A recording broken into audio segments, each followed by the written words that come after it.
Selamat datang kembali di pembahasan mendalam kita. Kali ini kita fokus ke kesadaran diri ya, atau self-awareness. Apa sih sebetulnya artinya? Kita coba gali dari berbagai sumber yang udah Anda kumpulin nih. Ini tuh bukan sekedar tahu siapa diri kita, tapi kayaknya lebih dalam ya, soal ngelihat diri dari perspektif internal dan juga eksternal. Oke, siap kita bedah? Siap banget. Dan ini topik yang relevan sekali loh sekarang. Di dunia yang serba kompleks ini, kesadaran diri itu udah bukan lagi kayak tambahan bagus gitu ya. Tapi udah jadi kebutuhan. Beberapa sumber Anda kan menekankan ini penting buat jaga kejernihan berpikir, buat ngatur diri, ambil keputusan juga, bahkan ya melindungi diri dari stres yang wah bisa merusak. Oke. Mari kita mulai dari yang internal dulu deh, ngeliat ke dalam diri. Sumber-sumber ini bilang apa sih soal memahami diri dari sudut pandang kita sendiri?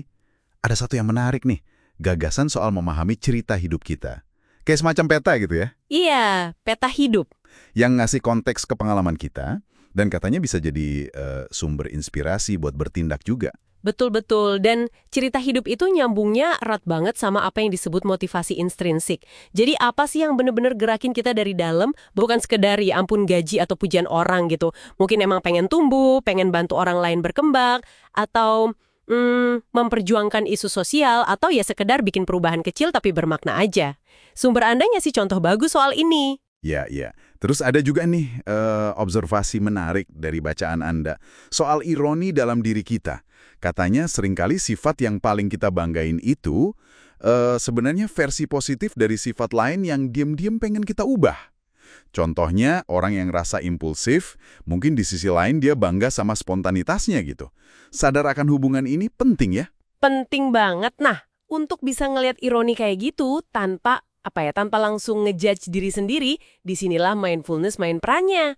Intinya kan sadar penuh aja sama momen ini.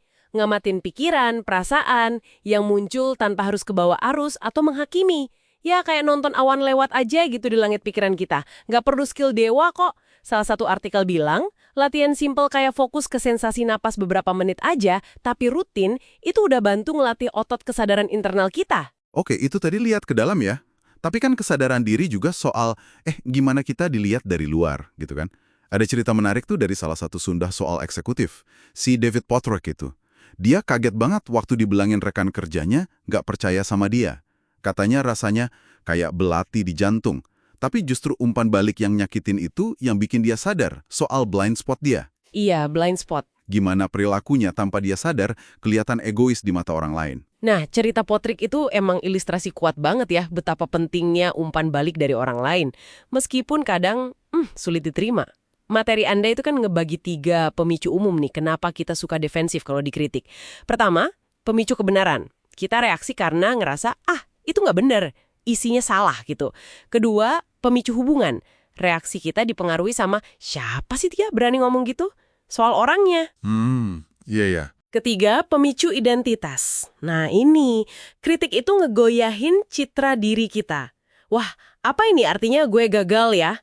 Paham, pemicu mana yang lagi aktif di diri kita tuh bisa bantu banget ngelola emosi dan beneran belajar dari feedback itu. Jadi bukan cuma soal benar atau salahnya kritik ya, tapi juga soal kenapa kita bereaksi kayak gitu. Ini jadi nyambung nih ke konsep keaslian atau authenticity. Apa iya kalau kita mau jadi autentik kita harus jadi kaku, nolak masukan, nggak boleh berubah gitu? Kayaknya nggak gitu juga ya. Tepat sekali. Nggak gitu. Disinilah muncul yang sumber Anda sebut paradoks keaslian. Ternyata, jadi autentik itu bukan berarti nolak untuk tumbuh atau belajar hal baru. Justru sebaliknya, keaslian sejati itu malah mencakup kemampuan buat beradaptasi. Salah satu caranya disaranin buat belajar dari beragam panutan, role model gitu. Oh, oke. Bukan niru plek-plek ketiplek ya, tapi ngamatin gaya atau perilaku positif, terus secara sadar kita adaptasi jadi bagian dari diri kita. Ini beda sama jadi bunglon yang ganti-ganti terus tergantung situasi, atau true to selfer yang kaku banget sama satu cara. Dua-duanya punya plus minus lah dalam berkembang. Oke. Jadi kesimpulannya nih, kesadaran diri ini benar-benar proses dua arah ya, dan terus berjalan. Kayak perpaduan antara paham nilai inti dan cerita kita dari dalam, tapi juga punya apa ya, keberanian dan keterbukaan buat ngelihat gimana dunia luar mandang kita. Terus ya, belajar dan adaptasi, tapi tanpa kehilangan diri sendiri gitu kan? Persis. Dan tujuannya kan bukan jadi sempurna ya, tapi bertumbuh terus. Salah satu artikel malah secara khusus nyorot soal kerentanan. Vulnerability.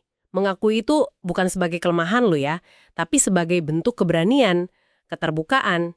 Itu inti dari hubungan yang kuat, kepemimpinan yang efektif juga. Tentunya ini butuh kesadaran diri yang tinggi buat tahu kapan dan gimana nunjukinnya. Biar malah bangun kepercayaan, bukan sebaliknya. Nah, ini nih, jadi bawa kita ke satu pemikiran penutup buat Anda renungkan di rumah. Kalau keaslian sejati itu bukan berarti kita terpaku sama satu versi diri aja, tapi juga termasuk kemampuan buat belajar dan adaptasi. Coba deh pikirin, gaya kepemimpinan atau mungkin cara interaksi baru apa yang bisa Anda coba minggu ini. Sesuatu yang mungkin agak di luar zona nyaman Anda, tapi rasanya tetap nyambung sama nilai-nilai inti yang Anda pegang. Langkah kecil apa kira-kira yang bisa diambil?